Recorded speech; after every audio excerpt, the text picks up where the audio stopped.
Let's go back to college with the amazing Spider Man and creator J. Michael Straczynski in this video.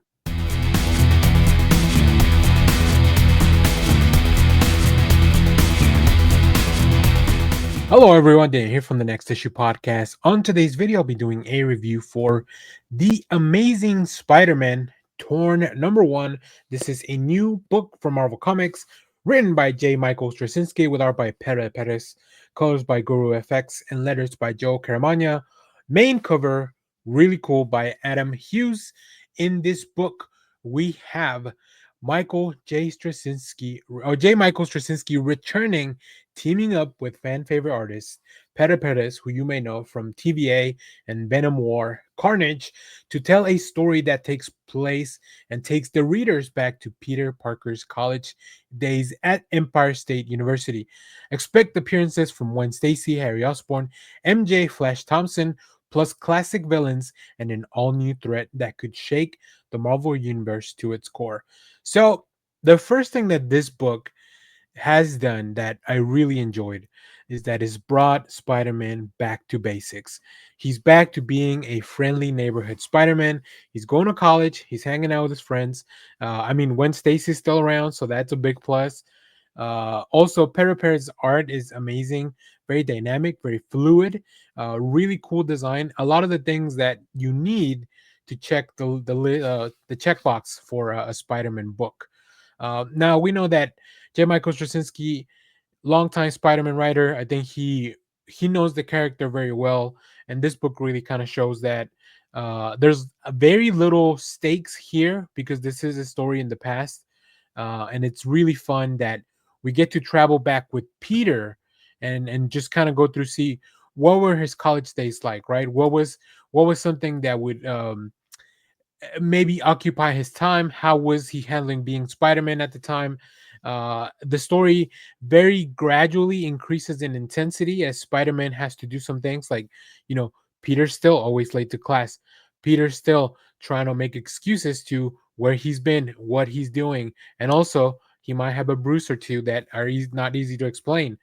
We get to see classic villains like the Sandman, and it's really fun to also explore this new villain. Now, I'm not exactly sure where we're going in the story, but the fact that this is a miniseries, the fact that this takes place in an not an alternate universe, but just in a time before the time we are now with the current Amazing Spider-Man, where he's off in space, he's got a different suit.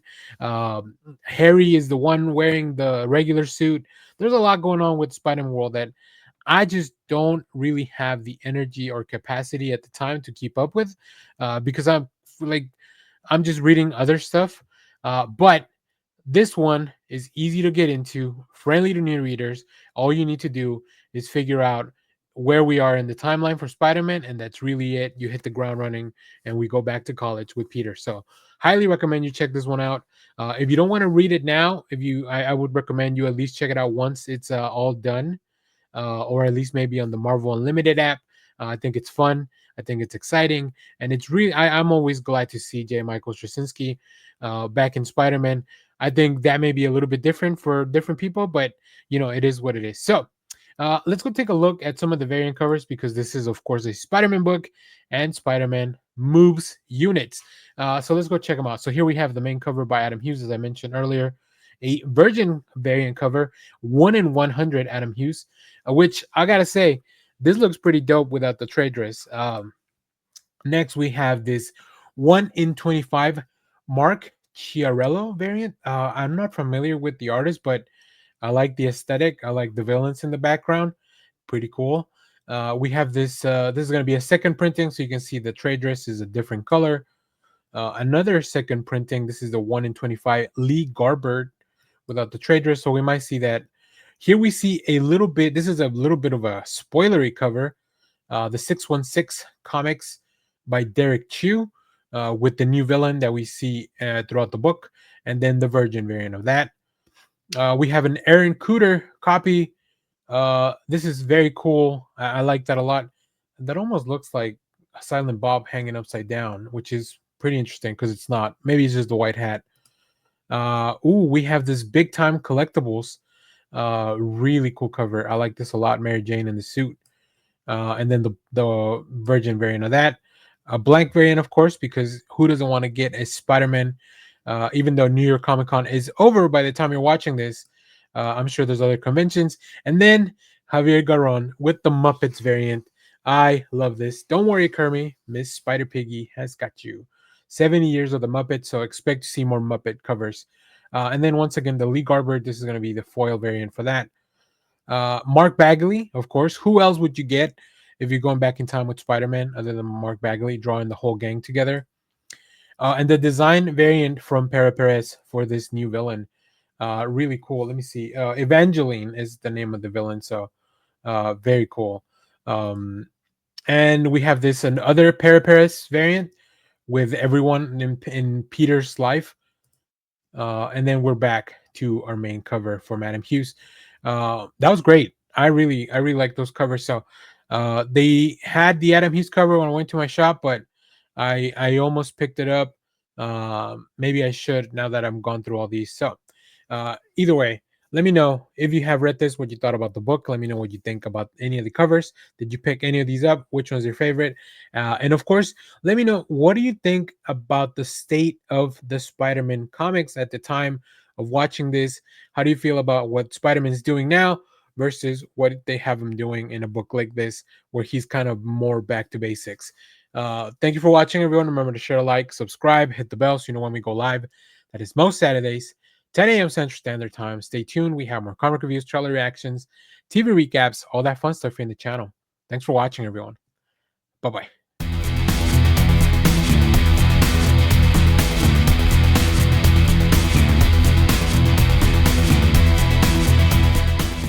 Marvel has given us another Marvel Knights title. This time we are with The Punisher. Let's talk about it in this video.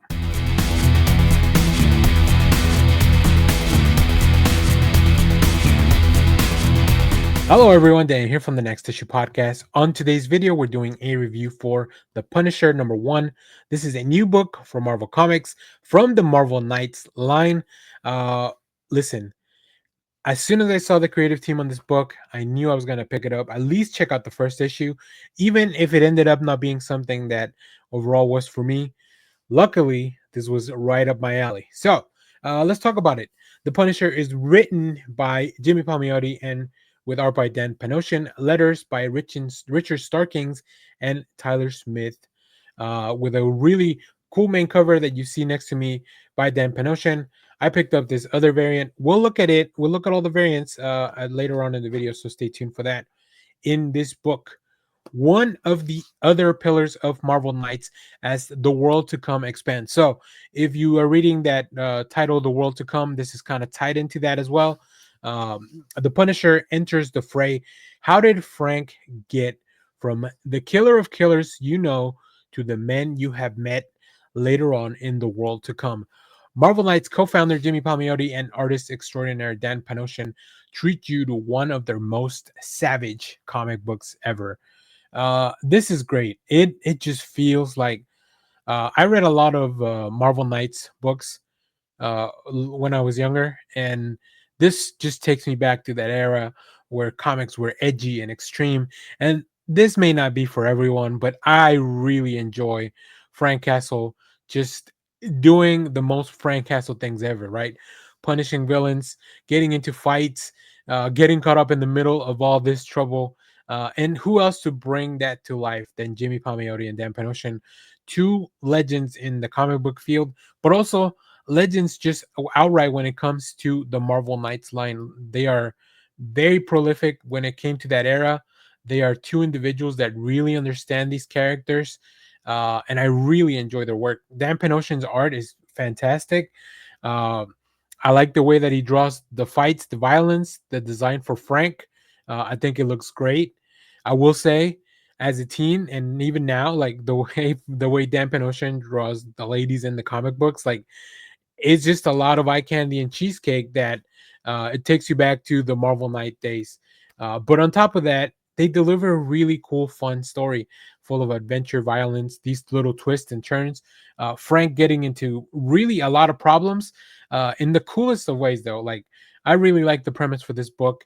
I think that it's going to be a lot of fun. It's going to be a big ride full of violence and grittiness and just like the most uh, early 2000s edge lordy stuff that you can think of.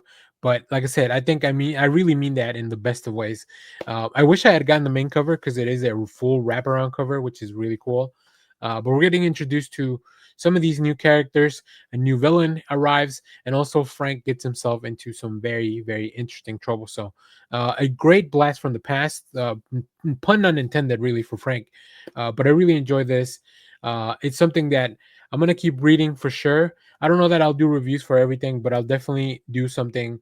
I believe this is a mini series, so I'll definitely do something later on when this is all wrapped up, and we can talk about the full Ride of the Punisher and the larger connection to the world to come.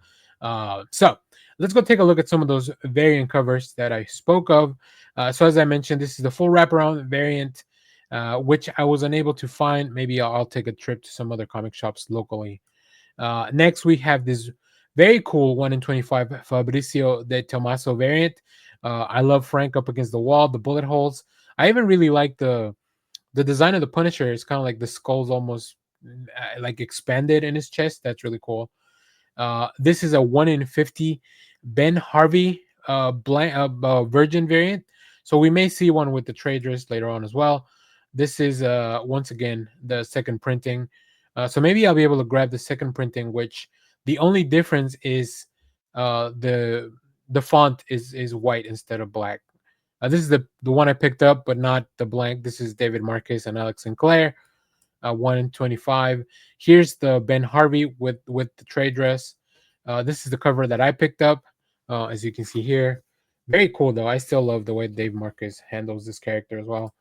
And then we are back to the main cover. So, highly recommend you check this out. The Punisher is a really fun character when it's in the right hands, and I think there are no better hands for him, especially in the Marvel Knights line, than Jimmy Palmiotti and Dan Panosian. So, if you have read this book, let me know what you thought about it down in the comments. Let me know what you think the connection to the world to come is going to be. How are you enjoying that title if you're reading it? And of course, come back and stay tuned because we have a lot more comic reviews, trailer reactions, TV recaps, all that fun stuff in the channel. Thanks for watching, everyone. Bye bye.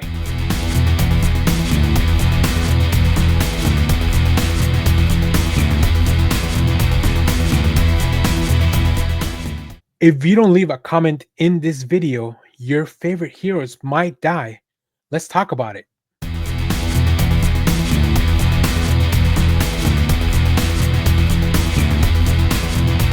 Hello everyone, Dan here from the Next Tissue Podcast. On today's video, I'll be doing a review for Long Shots #1. This is a new book in Marvel's X-Men Age of Revelation. Now, I've made my feelings very clear about the Age of Revelation, but in this video, we're just going to talk about this specific book without any other bias, without any other feelings getting in the way. If you want to know exactly how I feel about the X-Men line and what they're doing right now, we have a video for that on the channel. This book is written by Gary Duggan and Jonathan Hickman with art by Alan Robinson, colors by Yen Nitro, letters by Ariana Meher, and a really cool, disgusting cover by Ryan Brown, which makes a lot of sense. In this book, X years later, and Mojo's got a new game for Wonder Man, Hellcat, Bishop, Rhino, and Craven to play. There are no rules. One survivor wins. The others die. Mojo promises you can vote for the winner with your dollars, but you probably can't. Mojo cannot promise that if this is true and that you can even vote, as all decisions are made by Mojo and Mojo alone. In his Mojo Dojo, it's fame or fatality in the wildest X book of the year. I like that Marvel gives a warning. Void were prohibited, no purchase necessary unless you plan on missing out on one of the craziest comic book series you've ever read in your life. This is pretty wild. I will say, when you start a book in with Mojo and his major domo and the X babies and a whole bunch of lawyers that have just been slaughtered in this boardroom, where Mojo is trying to figure out now in this world of revelation where everything is different, how does he get programming out if there's not even anywhere to put programming? So he has to do something to entertain the masses. If you don't know, Mojo His thing is like he gets power and he gets his, I don't know, jollies from like the entertainment. He loves in the 90s he was kind of a TV producer. In the more recent times he's become kind of like this content creator, that all the people watching, when people tune in, that kind of all that energy kind of goes into him and it makes him more powerful. He's one of the craziest, kookiest villains, and of course he looks disgusting. He's a sicko, but you also can do really crazy things, and I think that's what I enjoyed about this. Gary Duggan and Jonathan Hickman just going off the rails here. um, I think it's really fun way to welcome into the world. They picked a great cast of characters. You know, Hellcat and Rhino and just everybody that comes into this, not really knowing what the hell's going on with them. Um, I will say the art really works. Like the X Men babies look really cool.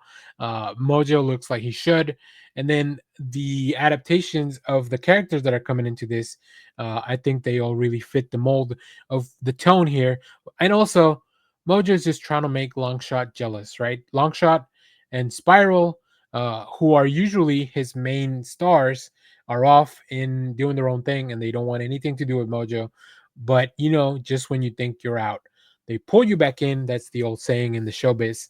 Uh, I'm definitely gonna revisit this. As you know, like I'm not really picking a lot of these up. I'm only checking out the first issues to see if it's something that I want to read in the future. Um, and I don't really know what the future of the X line is gonna be. So I'm not really getting too engaged into any book themselves. But this one's definitely one that I want to check out and at least see where things go, because it is crazy bananas. So let's go check out the covers and we'll wrap up this video. Of course, like I mentioned, we have the main cover by Ryan Brown. We have this Yunning Yoon variant, an artist that I'm not very familiar with. I will say this one is not my favorite cover. We also have this really cool David Baldeon cover, long shot, and of course all the characters around them. I like that maybe Marvel didn't tell like the artist like what these characters are gonna look like, because Craven has long hair in this, where he has short hair, or I think he's almost like bald, not bald, but like shaved. And then Wonder Man has short hair, where in the book he has the long hair. So yeah, they didn't communicate the character designs. Uh, this is a wedding I would love to attend. Ken Lashley, the Revelation variant. I love Ken Lashley. Like, he's one of my like when it comes to cover artists and even interiors, like the work that he did on those Predator series is really really cool. And then we have this Ron Lim Hellcat, with Rachel Rosenberg coloring the book, or coloring the variant. So yeah, this one's really cool as well. But here we are back to the main cover. So if you're still reading the X-Men line, did you read this one? Is this one of the Age of Revelation books that you want to continue reading?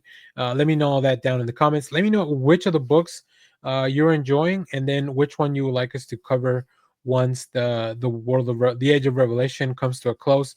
I'll definitely be revisiting a lot of these series when they are collected in trade, or maybe on the Marvel Unlimited app. So thank you for watching, everyone. Remember to share, like, subscribe, hit the bell so you know when we go live. That is most Saturdays, 10 a.m. Central Standard Time. And of course, stay tuned. We have a lot more comic reviews, trailer reactions, TV recaps, all that fun stuff here in the channel. Thanks for watching, everyone. Bye bye.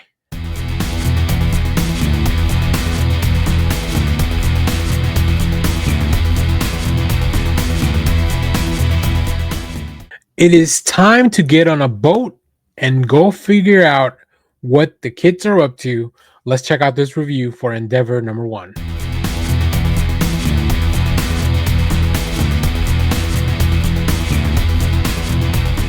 Hello, everyone. Dan here from the Next Issue Podcast. Today, we are boarding a ship of horror and human nature with the new distillery book, Endeavor number 1. This is a new prestige format debut from Stephanie Phillips and Mark Glamming. Think Lord of the Flies meets Jello Jackets set in the open sea. And in this video, I'll walk you through everything that's going on, including the creators, the story, the themes, some reactions from myself as I have read the first issue, and also what else to watch out for. So let's set sail and get into it. As I mentioned, this is written by Stephanie Phillips, who you may know from Life from Distillery, Harley Quinn, Grimm from Boom Studios, which is coming to a close very soon. So you want to check out that series. We also have interiors by Mark Lamming. Uh, Joshua Hickson and some others do other covers as well. Lilo Rich is doing the colors and Tom Napolitano doing letters. This is a 48-page prestige issue, like most of the distillery books. So let's get into it. In Endeavor number one, a modern day tourism company offers ultra wealthy clients a luxury voyage abroad, a near accurate recreation of the 18th century vessel, the HMS Endeavor. Now, the twist, something catastrophic happens on the voyage. The adults are mysteriously killed or maybe just incapacitated. We don't really know what's going on yet. And seven children are left alone, adrift on the ship with no adult supervision. Their survival depends not only on navigating the literal seas and dwindling supplies, but also navigating social breakdown, alliances, betrayals, and their primal instincts.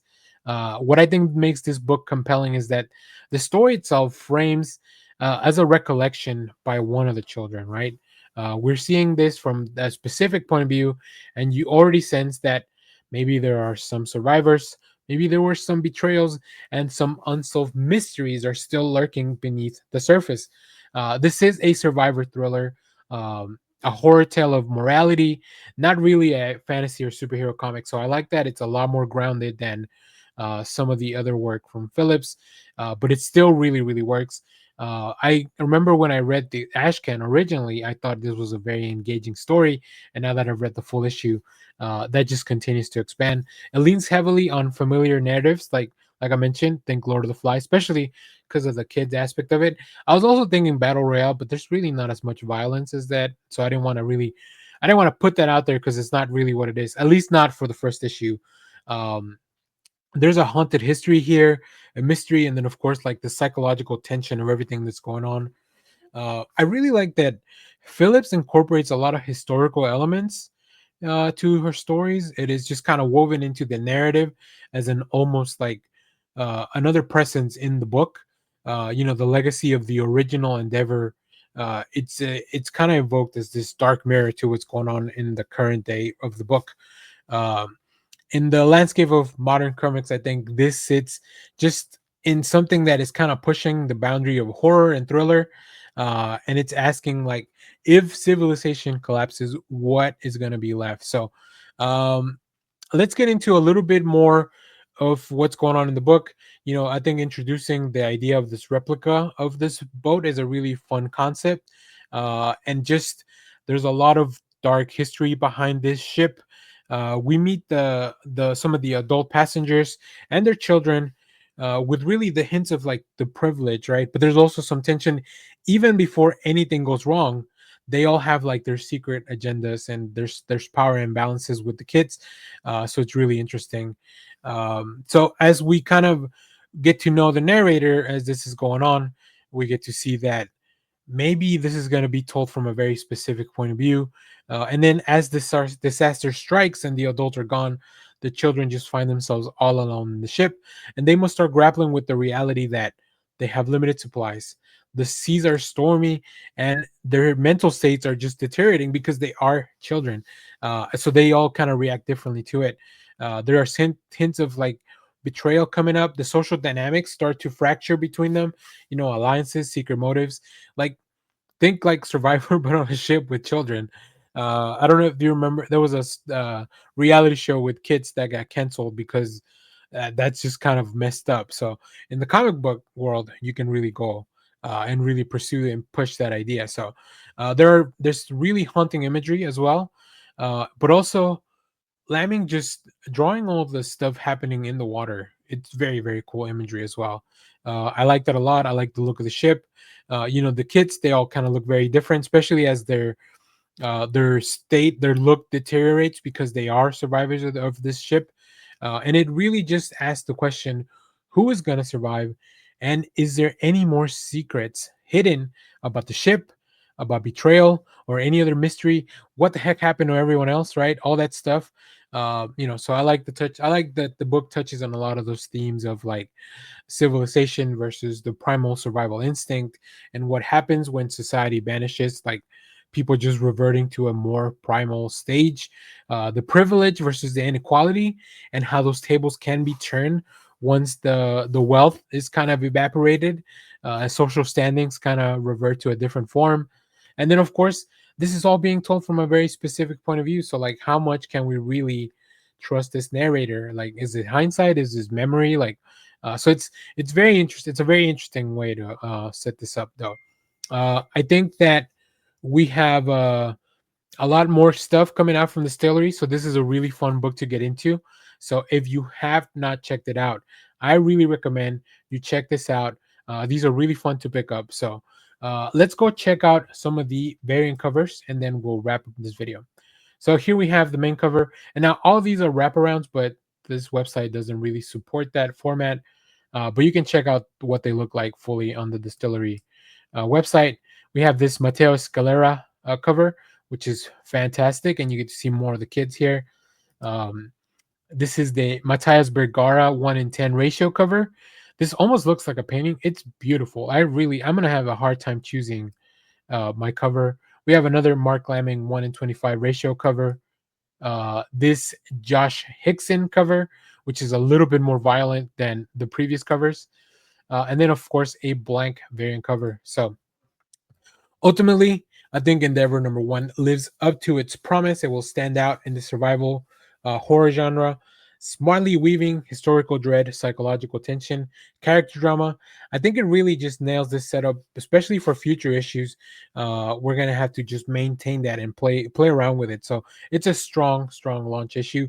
A lot of these distillery books are usually 3 to 4 issues long, so I'm gonna say keep an eye on how the children fracture into different factions, and also try to pick up clues on what secrets some of the adults might have been hiding, and then maybe try to figure out the mystery of the ship. So if this got you excited and if you enjoyed it, make sure to hit the link, subscribe, and in the comments tell me what other survival stories are you familiar with, like Battle Royale, Lord of the Flies, Yellow Jackets, or maybe even in the comments. Let me know, and I challenge you to guess what the twist is for this book. So you can leave it down in the comments. And of course, thank you for watching, and stay tuned. We have a lot more comic reviews, trailer reactions, TV recaps, all that fun stuff here in the channel. Bye bye.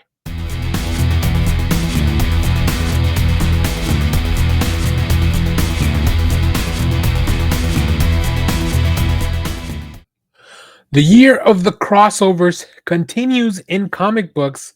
This time we got the Fantastic Four and Gargoyles. So let's talk about that.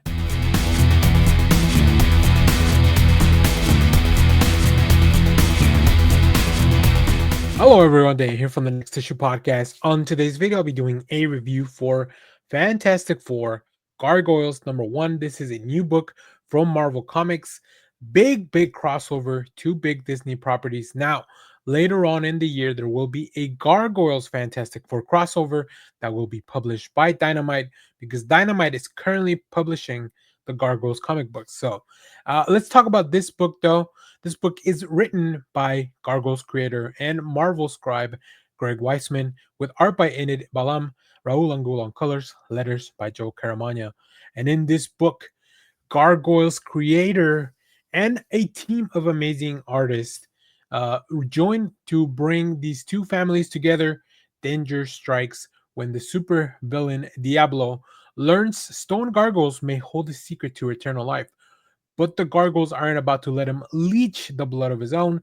Fortunately, they got the help from expert Diablo bashers, the Fantastic Four. Now, Diablo is a very old school villain from Fantastic Four, which is really wild. That this it feels like a big reach. So I really enjoy this book. I think it's very interesting. It's a fun crossover. Two properties I never really thought that they would cross over, even though they really kind of occupy the same space, right? They're both in Manhattan and in New York, and like it's all very close to same boroughs or whatever. We also see a little story within the story here where Tony Stark and David Xantos compare facial hair. So this is a very fun kind of crossover, because both of these characters have just both of these properties have such a deep pool of characters to pull from. You know, all the different gargoyles, and of course the Fantastic Four going on this new adventure. It's a very cool comic. You don't need to be too familiar with either property, but you need to be at least aware of who they are. Not by name, because I don't remember all the gargoyles' name. I know they're all kind of names after like different boroughs and neighborhoods from New York. But other than that, I don't really remember all the specifics of the family and the hierarchy. But the gargoyles designs are very cool. Inid Balam brings that into the page very well. And then of course Balam's he's been working in comic books for a long time, so he's definitely up to the task of bringing Marvel's First Family also into this comic. We get a lot of action, but I think the coolest part about this book is all the interactions between the different characters that I really never would have thought this crossover would have happened. That's really cool. They really capture the feeling of both the cartoon and the comics. They found a really happy medium because they don't really go for like we have to make it look like the animated series, but they do instead adapt it into a great translation into the comic book media, which I really appreciate. I prefer things you can make them look exactly like the cartoon, but then I think the Fantastic Four would look a little bit weird. Whereas if you just adapt everything into a great medium, so you get a fun story, you get to see all these cool, crazy characters, you get some very, very deep pulls in the lore for for both of these properties, which is no surprise. I mean, you have the creator and somebody that Greg Weisman's been doing comics as well for a little while, and by that I just mean a lot of comics. So yeah, it's really fun. And like I said, you never really think about how these two properties occupy kind of the same physical space if you kind of overlap their universe, right? And of course, they're both Disney properties, so it makes sense that they would want to collide in this way. It's a really fun event. It's a really kind of fun thing to dip in. Like it really made me. I'm already reading Fantastic Four, but what it made me want to do is go check out the Gargoyles comics because I forgot how cool a lot of these characters are. I tried number one when the Gargoyles first came out, and I was like, "Yeah, this is fun," but there's just so many comics. So this is a great reminder how there a lot of these characters can get into a lot of trouble. They can have funny moments, but overall, interestingly enough, that you don't really put this connection together. Both of these properties are all about family, and then in the continued survival against all these odds. So interesting parallel that you never really put together. All right, let's go check out some of the covers because of course there's going to be a lot of covers for this. So here we have the main cover, which I really like. I've seen this cover in person. Terran Clark is a fantastic artist, and just really manages to capture everything. I love some of the villain characters in the background, and you get to see all the gargoyles and the Fantastic Four kind of like intertwined in here. Uh, we have a Scotty Young 1 in 100 Virgin variant. I think we'll have a regular cover for this as well. We have a Peach Momoko 1 in 25 variant, which hopefully I can find this at my shop because this is one of the ones I'm looking for.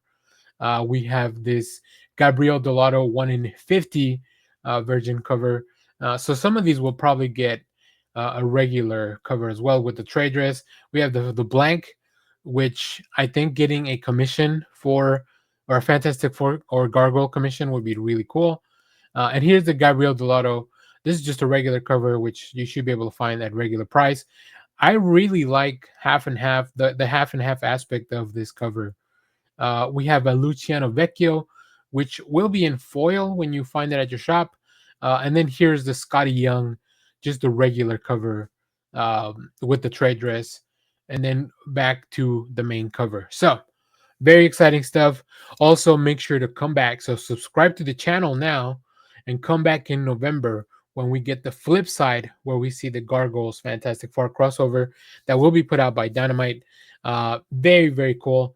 If you have read this book, let me know what you thought about it. I highly recommend it, especially if you grew up in the 90s reading Fantastic Four comics and watching Gargoyles, or even watching the Fantastic Four animated series. It's really, really fun. Fantastic Four are having a great year, I think, with the movie. And then the comic book has been really great, and they've had a really cool crossover or a big event with this one world under Doom. So, highly encourage you to check this out. Of course, I also encourage you, leave me a comment. Did you like this book? Did you pick up any of these covers? Which variant did you pick up? And of course, stay tuned because we will have more comic reviews, trailer reactions, TV recaps, all that fun stuff here in the channel. Thanks for watching, everyone. Bye bye.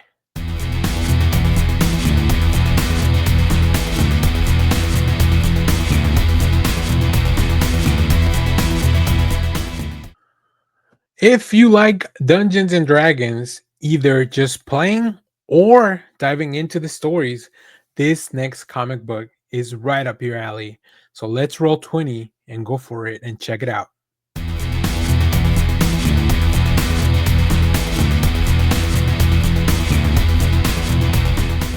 Hello, everyone. Daniel here. Today, I am diving into a brand new comic book from Dark Horse, Dungeons and Dragons: The Fallbacks #1. This is a 4-issue miniseries that brings Jolly Johnson's scrappy adventuring crew from the novels to the comic pages. If you like character-driven D&D stories that mix heart, chaos, and low-budget heroics, stick around. Let's unpack the creative team, the story, how all this fits in the larger D&D lore, what works, and plus some fun trivia, as well as a look at all the variant covers. So let's get into it. First up, we have the creative team for the Fallbacks #1.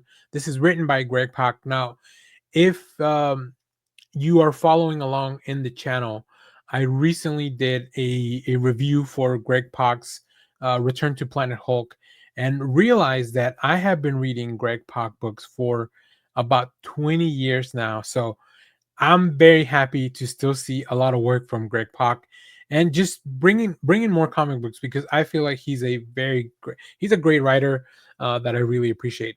Now, this is penciled by Will Santos, inked by Edwin Alves, colored by Raul Angulo, letters by Nate Picos. The main cover is by Marguerite Savage, but the one you have right next to me is by Dan Panosian.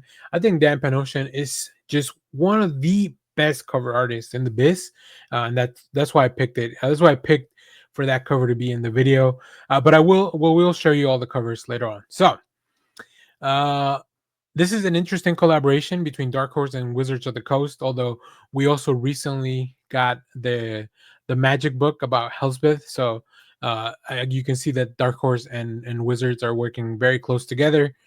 These are creators who know how to sell big cinematic moments while keeping the character beats at the front and center. In short, this comic follows the Fallbacks, which is the group from the novel. Tess, the rogue elf, Anson, the loyal human fighter, Catherine in the wizard, Lark, the tiefling bard. The bard's probably one of my favorite characters in this book. Baldric, the dwarf cleric, and their unusual pet Uggy. As they bumble through jobs that are too big for them but too important to ignore, issue #1 sets the tone. Equal parts scrappy adventure comedy and the first sparks of a party learning how to work as a team. The series adapts all this that was included in the novel, The Fallbacks, Bound for Ruin, and reframes some scenes just for a little bit more of a punch when it comes to comic books and bringing that adaptation. So I think Greg Pak, although he does some great stuff as far as original stories, he's also really good at adapting stories. He's done a lot of work with Star Wars and a lot of other properties that are just big like that. So it makes sense that they would pick a seasoned writer like Pak to bring this to the pages of comic books. Uh, this issue opens with the aftermath of a botched job because, of course, and the Fallbacks are kind of nursing their wounds about it, arguing about the loot, scrambling to replace the lost MacGuffin. Greg Pak really leans into the character voices. Tess feels like she's pragmatic, scheming, the loud bravado of Lark, the curiosity of the other characters, and of course the bard just oozing aura. Right? I think Will Santos really sells the physical comedy as well, facial expressions, the layouts. Whether it's like a crime corridor or just uh, the morale, their physical like how they're standing and everything. There are quick set pieces. There are some fights, classic D&D monsters and encounters, smaller character moments that really show how this party kind of survives everything despite their poor planning. This issue ends with a big ominous hint at their small time problems, how they are connected to bigger threats on the horizon. So I love that they focus on the party dynamics, whether it's the emphasis on cooperation over maybe even being as competent as other parties, which is a staple D&D theme. Like I when I play a D&D, I love playing the role acting part more than like focusing on how crunchy a mission can be, and just try to work our way around some of the tougher fights. Also, of course, found family because the fallbacks are a ragtag team. They're building trust, which is the emotional core of this full adventure. This is a low level adventuring, right? It feels kind of like a tier one to tier three D&D story, but it feels like the stakes are going to get a lot bigger. The danger is real, but it's not like world ending or showcasing how even smaller quests can be meaningful. And I think that's something that D&D players really appreciate, right? Not everything has to be. Sometimes the funnest sessions of D&D are when you just do like a little thing, but you have a lot of fun with your friends. And then, of course, bringing in the monsters, creatures, the little different races and different characters showing along, the comic relief, just kind of unexpected, being the anchor of the group. I really like this. I think it's a very competent book put together. Although I didn't know much about the novel itself because I don't usually dive into D&D stories, the fact that Greg Pak was behind this is what drew me to the book. But now I'm kind of in, especially now that I know that it's only a 4-issue miniseries. So I'll definitely be revisiting this once this story is complete. But I'm very much looking forward to going to my shop, picking up hopefully this cover, maybe the main cover. There's a lot of really cool covers. We'll take a look at that in a second. So um, if you're looking for a book about adventure, a book with low stakes but a fun adaptation of something that's been tried and true like D&D and even just the fallbacks, this is right up your alley. So let's go take a look at some of those variants here. As I mentioned, this is the Dan Panosian cover. This is the main cover, the Marguerite Sauvage cover, which I also really like. I just the other one feels just so much in your face about it, and like I said, I really love the work of Dan Panosian. Next, we have this really cool cover by Uzuri. I don't know much about this artist, but I really like the style. It looks like this is a connecting cover because you can see the little end here. um yeah, okay, yeah, so this is a connecting cover for sure because here's another piece. So each one of these characters is probably going to get one all throughout the run, and at the end of the story you'll be able to put all those together. This is a really cool cover by Steven Segovia. So a lot of these covers look like they're just regular covers. I don't see any ratios attached to them. And then we're back to the main Dan Panosian cover that I had at the beginning of the video. So if you're after a character first D&D story with bright humor and just really warm, beautiful art, the Fallbacks is a solid pickup. It's got heart, it's got dumb luck, which you need as a D&D player, and it leaves you wanting to see what is this underdog party, especially when the more capable party shows up. What are they going to do? It's easy for newcomers to jump in, and I think the novel the readers may enjoy a new perspective on the story. So I really like this. It's charming, well paced, and visually very fun. Also, if you like this breakdown and this review, make sure to hit the like button, subscribe, tell me in the comments what D&D party trope do you want me to cover next, or maybe another adaptation of a book. Also, what is your favorite character to play when you go and do a D&D session, or are you the one person that loves to be the GM for a fun story?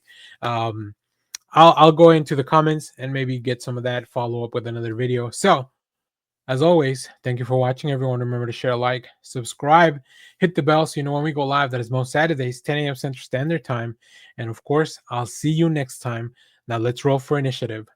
Bye bye.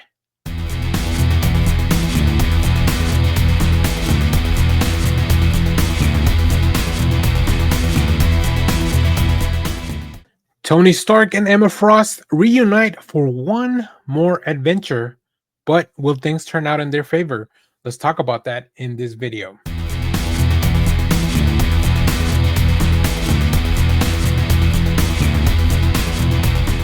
Hello, everyone. Dan here from the Next Issue Podcast. On today's video, I'll be doing a review for Iron and Frost. Number one, this is a new book from Marvel Comics from the Age of Revelations.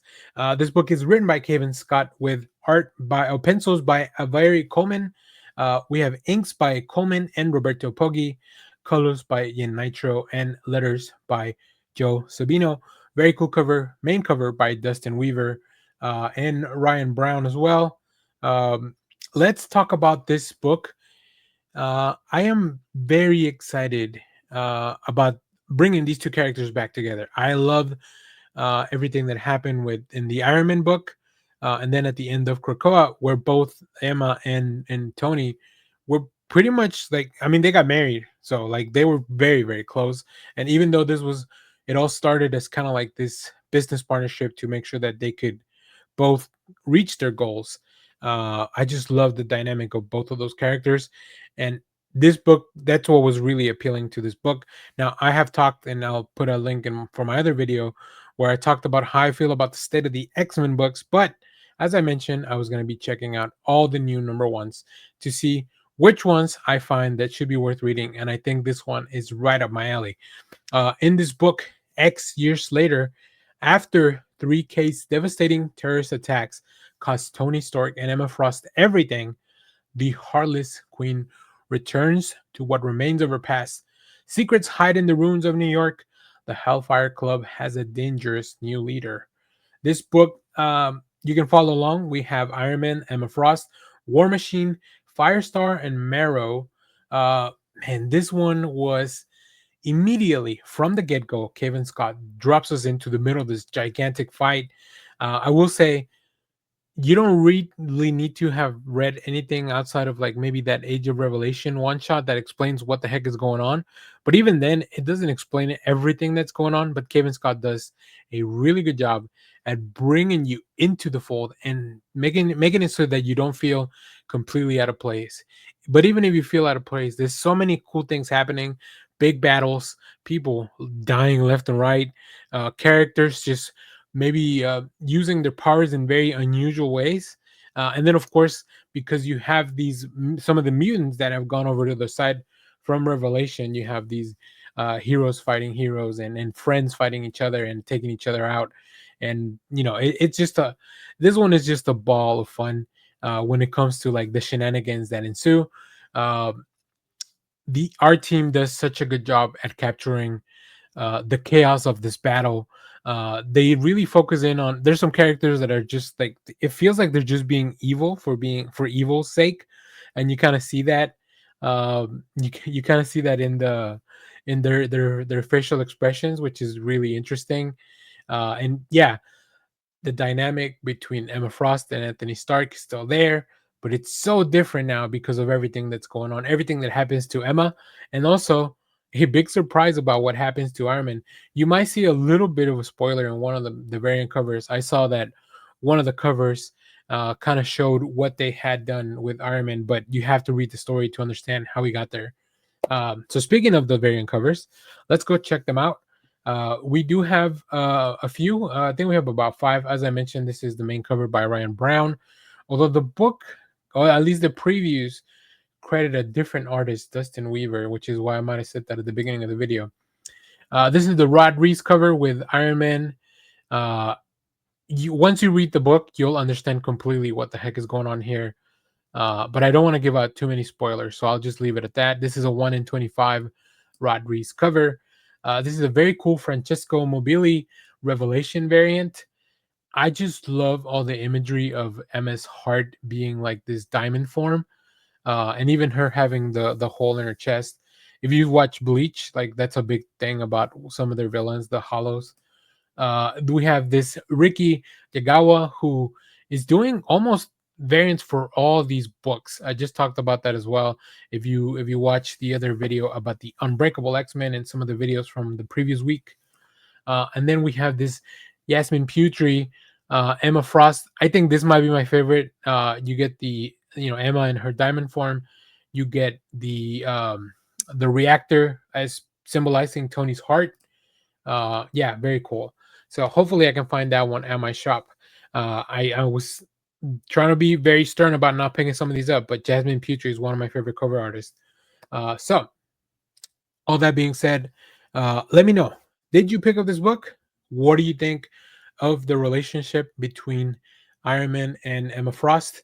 What did you think of this book overall? Did you pick up any cool covers, any variants?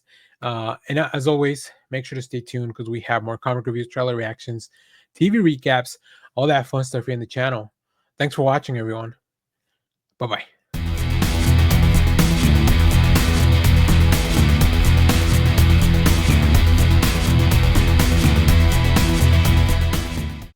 This book has the biggest, coolest thing Rogue has ever done, and that is take on Galactus. Let's talk about that in this video.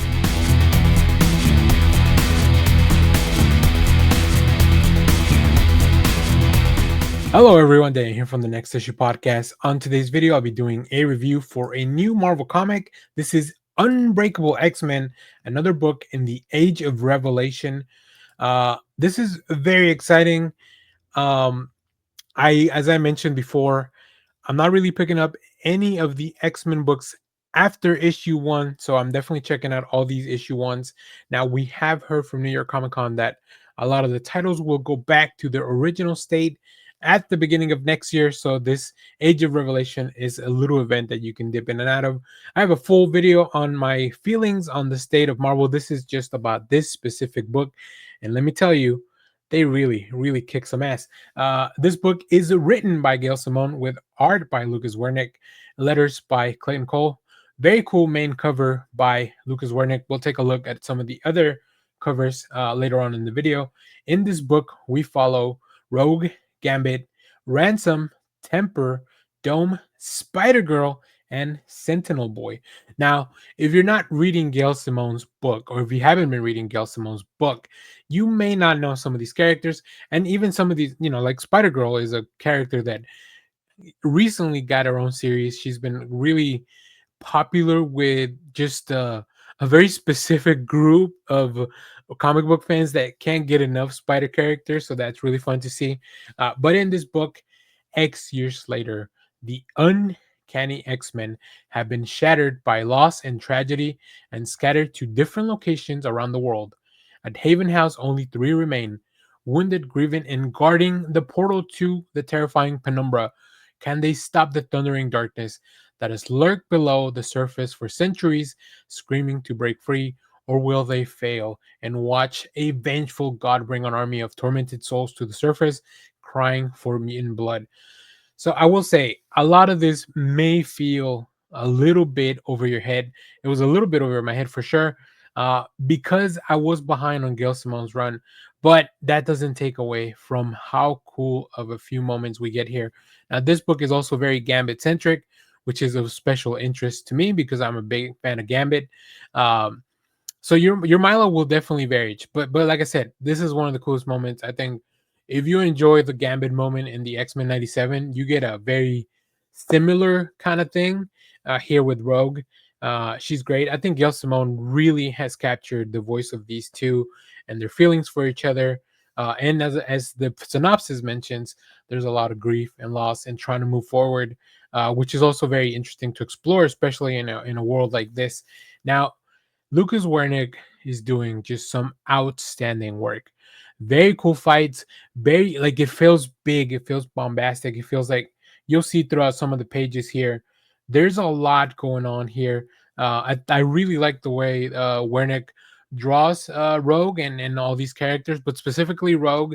I feel like I don't know. He just really has something going on. And then once you figure out why Gambit is kind of wearing his new outfit, you'll figure out that it's a little bit of an homage to Rogue, which is like all those little details are the things that artists put in these books that sometimes if you're just reading for the words or the story, you're gonna miss out on. So you really got to pay attention to that. So I appreciate that level of care, level of detail. I'm sure that comes from both the collaboration between Wernick and Simone. Gail Simone just she knows how to write X-Men books, and I really love that she takes the time to bring in all these characters, big and small, and really make them feel like there are stakes. Even though I know this book may reboot in like a few months, I still really feel for the characters, and that is pretty hard to do, especially if I'm going into this knowing that I may not keep reading the book, right? So, highly recommend. This one is probably the breakout hit, no pun intended, from this week of the books. I might go back and do an X-Men ranking of the Age of Revelation once all is said and done, of like which ones are interesting, which ones I didn't care, like all the different levels of interest for me on this, so you can dive into the universe as well. With all that being said, let's go take a look at some of the variant covers, because that's a big part of why people buy comic books. So, of course, I mentioned we have the main cover here by Lucas Wernick. Next, we have this 1 in 25 ratio cover by Jay Ancleto. I don't really know much about this artist, but I like this. You'll get to know why you see Atlanteans, or I guess, yeah, they are Atlanteans. I was trying to remember if this was um, they may not be Atlanteans. I don't remember. Namor's people. I think they, yeah, both Aquaman. I'm very confused now with Aquaman, so I'll move on. We have this lyrics 1 in 50 ratio. Now this is the virgin cover without the trade dress, but there's another version with the trade dress, which you can see right here. This one should be at regular price. The other one, it depends. Your shop may not even have gotten it if they don't. I mean, the 1 in 50, that's pretty tough to get. Mateos Manhini with a really cool foil cover. So this will look even better. I really love Gambit, and then of course seeing some of the other mutants that are in this book. Well, I guess Spider Girl. I don't really remember if she's a mutant, but let me know in the comments: is Spider Girl a mutant? We also have this Spider Girl by Ricky Yagawa, who is doing a lot of these covers, and I really like Ricky's style. So that's very cool. Then we have this Terry Dodson Rogue and Rogue, which is a whole other story. Come back for my Rogue Storm review later on this week, because that will talk a little bit more about that specific, about what's going on here in this specific panel or cover. And then we're back to the main cover by Lucas Wernick. So ultimately, I think this is a interesting book. It's fun. Like I said, it's something I already have put on my list of things that I want to revisit when this is all said and done. This Age of Revelation is kind of done with, because it's cool. I really like this one, and I can really say the same for all the X-Men books that are coming out of the Age of Revelation. But man, this one, I, I was very surprised of how big of a home run they hit on this one. So, all right, which I shouldn't be surprised knowing the creator talent behind it. But either way, let me turn this conversation over to you. Are you picking this up this week? Which cover did you pick up, and what did you think of that big moment with Rogue?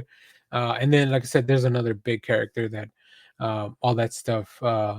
It's brought into the forefront and folded into the story. Thank you for watching, everyone. Remember to share, like, subscribe, hit the bell so you know when we go live. That is most Saturdays, 10 a.m. Central Standard Time.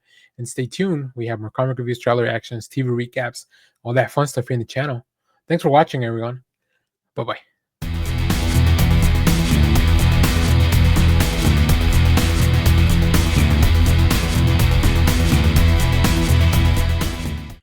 Is Doctor Doom willing to lose the one thing he truly loves? Let's talk about it in this video.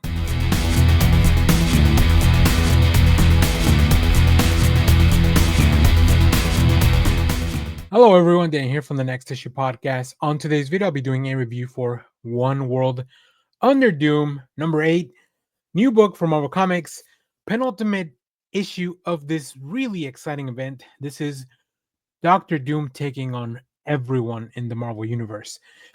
This book is written by Ryan North with art by R.B. Silva, David Gurriel on colors, letters by Travis Lanham. In this book, Doctor Doom battles the combined might of an entire world to maintain his control, but can he even stand against the Avengers, the X-Men, the Fantastic Four, and every other hero on Earth? It seems like all hope is lost until a desperate gambit gives the heroes exactly what they need to win, but Doom has a desperate gambit of his own, one that he thought it's never been attempted before, and we will combine all his sorcery, magic, science into one single brutal attack. It all leads to a shocking conclusion with the consequences that will reverberate throughout the entire Marvel Universe. Whew. This one was way over the top.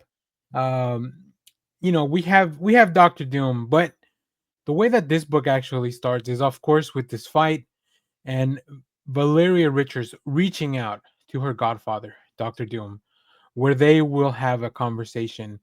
Now, obviously, Doctor Doom is pretty preoccupied with everything that's going on, but at the beginning of this event, Valeria and Doom had a conversation that this was not about ego. This was not about power. This was about a betterment of the world. And now it's been kind of proven that maybe that's not truly the case. So Valeria is asking Doom to finally stand down. Of course, he's not willing to do that.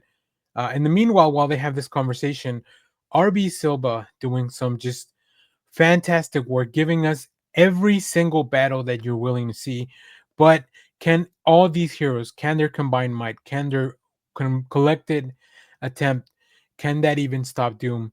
It looks like it may not be enough, as it seems like Doom really has a plan for everything. Now, Maria Hill has one last gambit, and she's ready to deploy that. But that also means that Doctor Doom is ready to go. So if you ever wanted to see the Thing wielding Beta Ray Bill's hammer, if you wanted to see Doctor Doom versus the unbeatable Squirrel Girl, if you wanted to see the X-Men lose their powers, and if you wanted to see Doctor Doom destroy maybe the one thing he cares about in this world, this is the one issue for that. I can't wait to see what's going on next. Like I said, this has been one of my favorite summer events in a long, long time. It's full of everything that I like, especially just a lot of these big, bombastic battles, these huge moments. It's very, very cool, and also a little bit heartbreaking. So we'll see how things end in the next issue. Also, follow along with some of the series that are tied into this that are about to wrap up, including Red Hulk, Runaways, and of course, continue reading the main Fantastic Four series by Ryan North. With all that being said and out of the way, let's take a look at the variant covers, and then we can wrap up this video. So, of course, we have the main cover by Ben Harvey. I believe that's the name of the artist. This is a 1 in 25 by Jungen Yoon. This is very cool. Cyclops, Doctor Doom. It's a very interesting. It almost looks like a 3D model, or like action figures posed. There's so much depth to this image. We have Alessandro Capuccio, of course, longtime artist on Moon Knight, one of the Stormbreaker covers. We have this Mingye Gan variant. I think this may just be a regular cover or a regular variant, no ratio there. And then we do have this RB Silva variant, which this one might not be as common as the other ones, but I love that they have Better Ray Bill has come to join the battle as well, and that's very, very cool. And then of course Maria Hill, Invisible Woman, who is this Wanda, the Thing, yeah, just everyone just all out for this. And then last but not least, Salvador La Roca unleashing the T-Rex Doom. So there you have it. These are all the variant covers for this fantastic event. I can't wait to go to the shop, pick up my cover, hopefully the main one, and maybe one of the other variants, maybe the Alessandro Capuccio. Big fan of that artist. So we'll follow this up. We've been talking about every issue on the channel, and I can't wait to see the conclusion of this. Ryan North giving you one of the coolest events, and then even just this cover of the Thing punching the ever living crap out of Doctor Doom. I love it. Will Doom continue to be the sorcerer supreme of this world? Stay tuned, find out. We will definitely talk about it. And of course, make sure to share, like, subscribe, hit the bell so you know when we go live. That is most Saturdays, 10 a.m. Central Standard Time. And of course, check out all the other reviews on the channel. Thanks for watching, everyone. Long live Doom. Bye bye.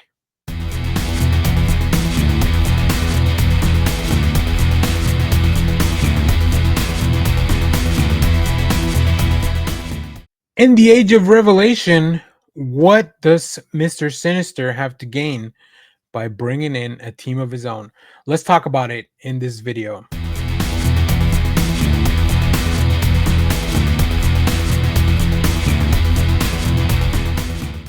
Hello everyone, Dan here from the Next Issue Podcast. On today's video, I'll be doing a review for Sinister's 6. This is a new book from Marvel Comics, part of the X-Men Age of Revelation phenomenon that's happening over at Marvel. This is written by David Marcus, who is more known for being an artist, so really interesting to see him stepping into the role of a writer. With art by Rafael Loureiro, Alex Sinclair on colors, letters by Ariana Maher. Main cover by David Marcus. We'll look at all the other covers later on. In this book, X years later, Mr. Sinister assembles an elite strike force to take his rightful place on the throne of Revelation. What a Sinister offered Havoc, Black Cat, Domino, Omega Red, Phantom. It says Phantom X, but it's actually Lady Phantom X, and maybe even Venom to convince them to take on impossible odds. Are Sinister's misfits throwing their lives away, or has Revelation underestimated how far his subjects will go when there's nothing to lose? Uh, so right off the bat, this seems like a really cool team. And I really like the premise of this. I like Sinister assembling his own kind of cast of mercenaries to take on everything that's going on. I like the art a lot. I think it's very cool. I like these characters look great, specifically with like the Sinister redo. I wonder if David Marcus designed these costumes for them, and then just let the artist let Lorero kind of take stuff from there. I think that'd be interesting to see. Now I will say this issue has a lot of that dialogue, a lot of narration. It was a little bit distracting, but I think it's also because there's a lot happening. This is a book that is just all gas, no breaks. We get to see the team. They go out on their mission. They confront Misty Knight. They confront some other obstacles along the way. And I feel like I like that I'm looking at this. Going into this book, I was looking at this from the point of view of the Sinister's Six, because that's the name of the title. So I knew that the dynamic was going to be a little inverted, right? Uh, Characters that I would consider being the good guys normally in this one would be the antagonist, and that's kind of how the narrative works. There are clues all throughout as to how Sinister is kind of keeping control over all these. He's got leverage on everyone, but my main question so far is why why is why does he need Venom? Why is Venom the one that needs to be why like how does Venom bring him closer to taking down Revelation? Um that's going to be interesting to find out. I will say I don't know. There's a lot happening in this issue. This one was one I had to like read and then go back and page through it again. There's so many characters, so many conversations happening.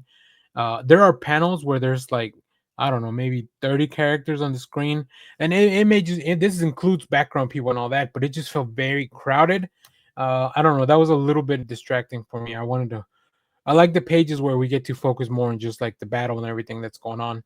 Like I said, I think my favorite part of this book was really the redo of the costumes in this sinister form. So let's go ahead. Speaking of the covers and all these new costumes, let's go check out the variant covers for this. So of course we have the main cover by David Marcus, as I mentioned earlier. This is a David Valdion 1 in 25 ratio cover. Once again with the same roster, just arranged in a very different way. Black Cat is probably the one that got the biggest glow up in her costume. This is a very cool cover by Ario Anidito. Looks to be just a regular variant cover, no ratio or anything like that. Lee Garbert giving us this. This is what I was talking about. We haven't really explored what's going on with Black Cat and her new look and more feral, more ferocious. But I think this covers a little bit of a hint of that. And then last but not least, you got Ricky Yagawa, who's been doing covers for all these Age of Revelation. I guess he's doing the Revelation covers. Yeah, so there you have it. This really cool Black Cat. So I think Black Cat's story on this is going to be probably a pivotal point. So we'll see when we get to that. I'll probably go back to this when it's out on Marvel Unlimited or in the trade. And yeah, overall, I think if you like Mr. Sinister, this is a book you got to check out. Otherwise, it's not really going to the top of my pile just yet. So let me know if you have read this, what you thought about it, and of course, make sure to share, like, subscribe, and come back for more comic reviews. Thanks for watching, everyone. Bye-bye.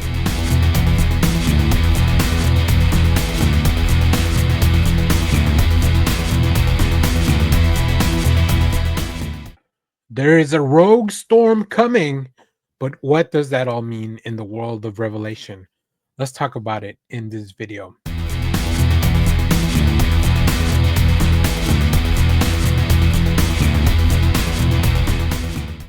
Hello, everyone. Dan here from the Next Issue Podcast. On today's video, I'll be doing a review for Rogue Storm #1, a new book from Marvel Comics, part of the X-Men Age of Revelation. This book is written by Murewa Ayodele, who's been the current writer on the Storm series prior to this, with art by Roland Bashi, colors by Niraj Menon, and letters by Travis Lanham. This book will follow Storm, Rogue, a different version of Rogue than you saw in Unbreakable X-Men, Iceman, Warpath, Gateway, Phantom X, not to be confused with Lady Phantom X, who is in the Sinister's sixth book, and Akujin, who is a character that I'm not too familiar with, but I am behind on the Storm book, so maybe that's where Akujin comes from. In this book, Kill the Goddess, Save the World. X years later, the Earth, with Earth's gods gone, only Aurora Monroe, the mutant god of storm, remains. She's a goddess driven mad by dark magic and grief. Now, as Storm threatens to freeze the world into a new ice age, Rogue leads a team of killers and legends. Gateway, Iceman, Phantom X, Spiral, Warpath to the sole mission to kill this uncanny X Force and kill Storm. I gotta say, this book was a little bit confusing. First of all, because of the second Rogue of it all. Like if you're just jumping into this book not knowing what's going on, uh, that's really probably the biggest thing. This book definitely feels very grand in scale, right? This is about the gods of Earth, including now Storm. I want to give this book the benefit of the doubt. I don't like the premise of having to kill Storm and what she's been going through. Storm is one of my favorite characters, and I think Marvel's been doing such a good job. So this really feels a little bit out of the norm and very different from what's going on. Maybe we'll come back and once this maybe all wrapped up, maybe the story makes a little bit more sense. I gotta say, Roland Bashi's art is great. Like from drawing these gigantic creatures, this fortress where Storm is kind of being kept and warded off, and then just throwing in all these this X Force that has assembled on a mission to kill Storm. It's very interesting. They have big battles, gigantic. They battle these gigantic entities. There are people that die, but of course you get to see some really cool mutants, including Iceman doing his thing in the in the Ice Age. You get to see this new version of Rogue trying to figure out what the heck's going on there, which they hint at a little bit. And then of course, Rogue and Storm have always had, I think, a very close relationship, especially recently. They really lean into that into the book. So yeah, the book does a lot of really fun things, but overall, I don't think I think it's been getting mixed reviews, and I understand exactly why. But as we get to the last few pages, I will say it does pick up in an interesting spot that I think will be worth following up once maybe this story is all completed. Now, it's been announced already at New York Comic Con that a lot of the X-Men books are going back to their normal status quo at the beginning of next year. So I'm just gonna wait. Marvel has decided that they want this break with these Age of Revelation books, and that's fine. I'll use that same break to kind of get caught up on other things. And once all these books are available, either in trade form or in Marvel Limited, I'll go back and check out these stories, and then I can go ahead and talk a little bit more about them. But yeah, overall, this one didn't really hook me with the premise. It was not something that I wanted to. I like Storm too much to kind of see her go through what's going on. But like I said, the last few pages, I think there's more in the end game here, and maybe this book could have been a little longer to develop that. So, all right, before we close out the video, we do have some variant covers because it is a Storm and a Rogue book, and we're definitely going to get variant covers for that. First, we have this cover 1 in 25 by Elizabeth Torque or Torque, maybe. Yeah, this is very cool. Giant Storm in the background. This I like the design of Rogue. This red suit is pretty cool. I just don't know much about it. Ivan Talavera with a 1 in 50 ratio. Very different style from the previous one, but I do like that their costumes are consistent throughout all these variant covers. Sometimes I don't think they give artists enough reference. And then here we have the Talavera with the trade dress, so only the Virgin covers the ratio. Karen is Darbo's variant here. That looks pretty cool as well. I don't know much about this artist, but I like the designs. A little bit more abstract, so that's pretty cool. Ricky Jagawa. Once again, Ricky Jagawa's been doing covers for pretty much every single Age of Revelation book. So very cool.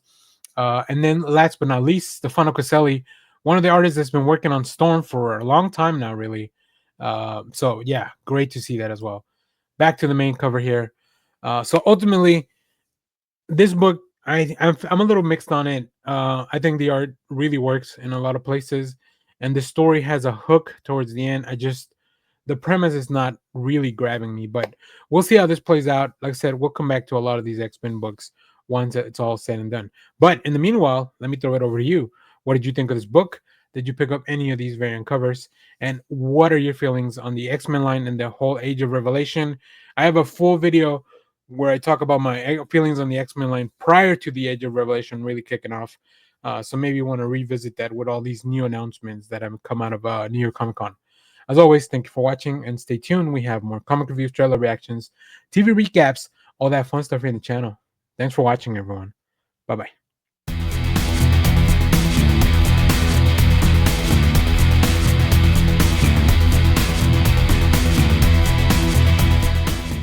Let's return to Planet Hulk for its 20th year anniversary.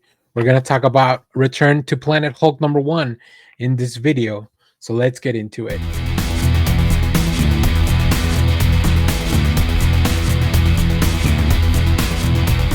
Hello, everyone. Daniel here from the Next Issue Podcast. On today's video, we're going to be doing a review for Return to Planet Hulk #1. This is a new book from Marvel Comics.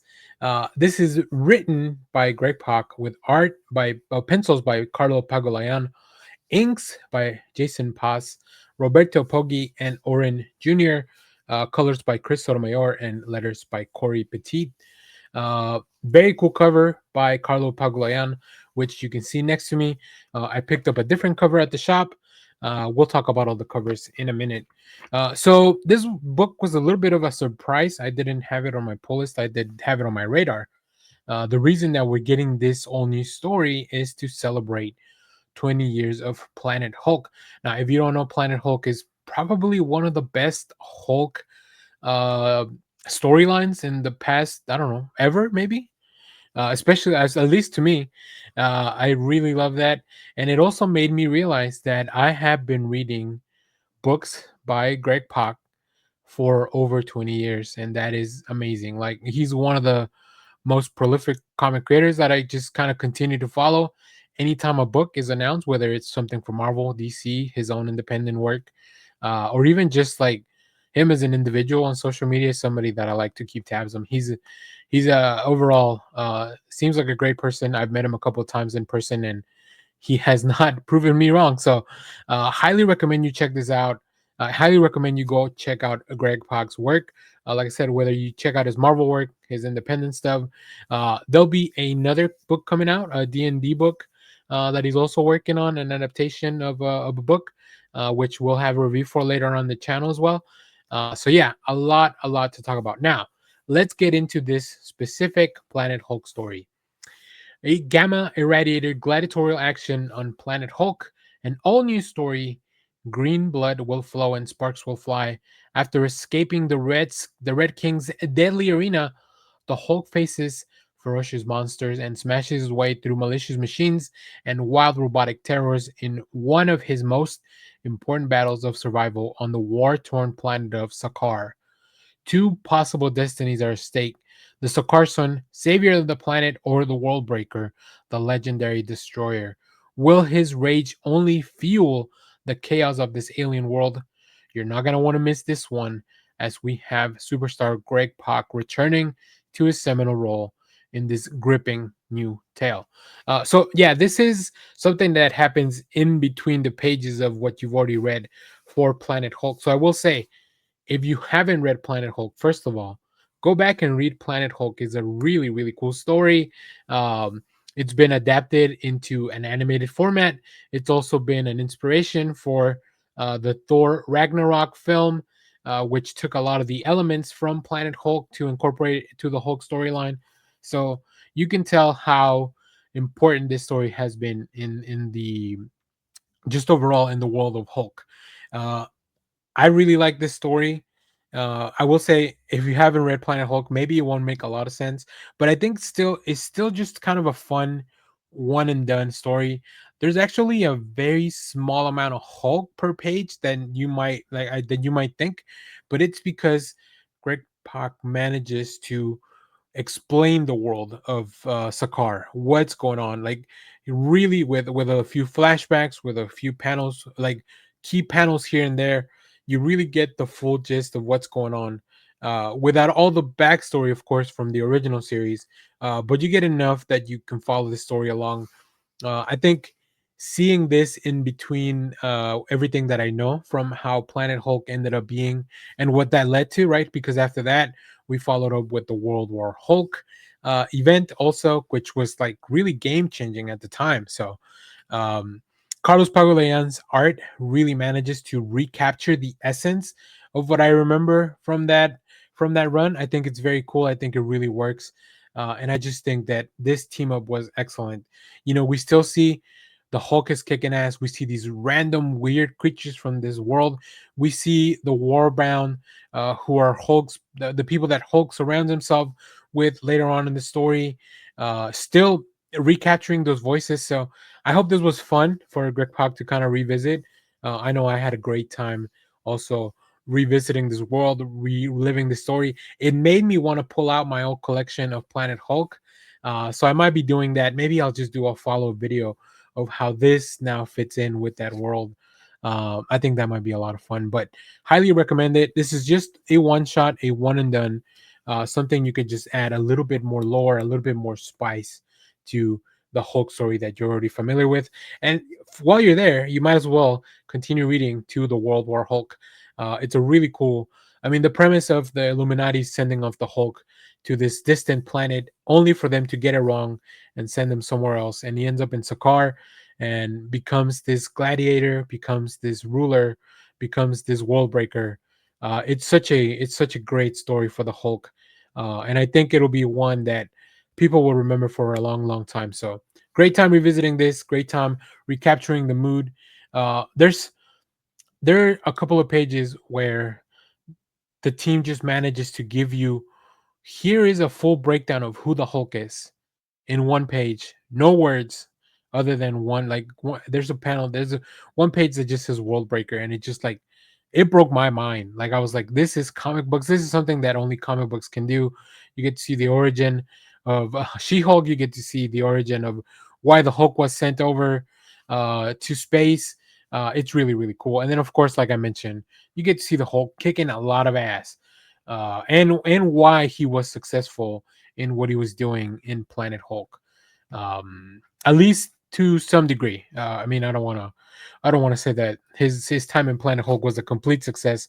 Otherwise, he might have had a nice life after that. But unfortunately, this is comics, and we can't have the Hulk finding a nice place to call home forever.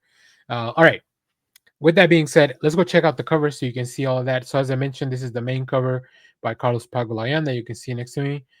This is the cover that I picked up by David Paratore. This was the cover that was still at the shop. I made kind of a decision of like, oh, this looks cool. I like the gladiator look. I mean, the main cover has a very similar, but this one feels a little bit more painterly. So I don't know. I just really vibe with this cover, and all the like stuff kind of going on in the background. We have this cover by Elenial Francis Yu, another very prolific Marvel artist. You see his work a lot now in covers. And then we are back to the main cover for Planet Hulk. So if you're a fan of Planet Hulk and you have read this, let me know, what did you think of the story. Let me know, what are your favorite Greg Pak books. Long ago, I sent in an email to my friends at the I Read Comic Books podcast, which now I'm a part of. But this was prior to me joining the team, where I put together a Greg Pak mixtape, and I think it might be fun to kind of revisit that and update it with some of the work that is more recent, because this was before like Mech Cadet U and all that stuff. So yeah, maybe it might be fun to revisit that and see what are my favorite things from Greg Pak. Also, we just recently did a staff's pick comic book shelf recommendations for Mark Wade, where we picked 16 of what we think are the best works of Mark Waid. So I think doing something like that for Greg Pak might be very interesting as well. So let me know what do you think of that idea, and of course, if you picked this up, which cover called you out at the comic shop. As always, thank you for watching, everyone. Remember to share, like, subscribe, hit the bell so you know when we go live. That is most Saturdays, 10 a.m. Central Standard Time. And stay tuned. We have more comic reviews, trailer reactions, TV recaps, all that fun stuff here in the channel. Thanks for watching, everyone. Bye bye.